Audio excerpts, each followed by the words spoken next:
J'ai parlé tout à l'heure des 4 composantes d'une tentation. Il y a le timing. Vous voyez, Jésus, après avoir jeûné 40 jours, il a faim. Il a faim. C'est à ce moment-là de vulnérabilité qu'il s'amène. Je suis persuadé que cela nous est souvent arrivé.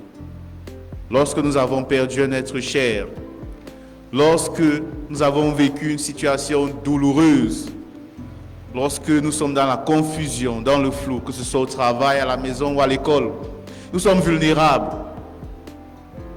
Nous sommes vulnérables et susceptibles de nous jeter, n'est-ce pas, à la première opportunité qui se présente à nous. Donc le diable n'attend que ce moment. C'est pourquoi on nous demande souvent de ne pas agir lorsqu'on est à fond dans une émotion, que ce soit la joie, la colère. Non. Il faut sortir de soi et se regarder, s'observer. Donc c'est à ce moment que le diable vient. Quand Jésus a faim. Et deuxièmement, il y a l'objet du désir. Comme il a faim, bien sûr, il veut manger. Le diable lui dit, si tu es le Fils de Dieu, change ce caillou en pain.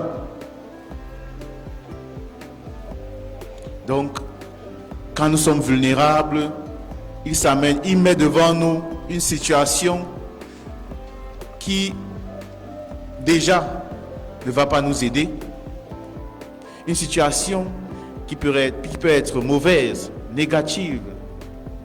Et il nous donne toutes les raisons, il suscite en nous toutes les raisons d'y aller.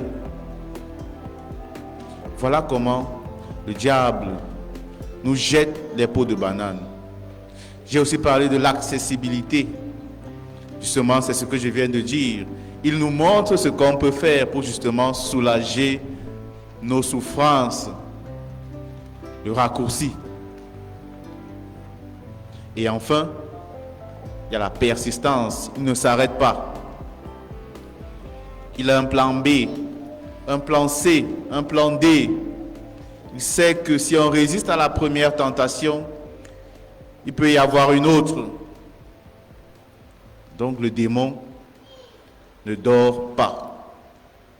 C'est à chacun de nous de voir les moments pendant lesquels nous sommes vulnérables, les situations qui se présentent à nous, et de surveiller les schémas de répétition de ce qui se présente à nous. Et pour ce faire, il faut vraiment demander la grâce du discernement.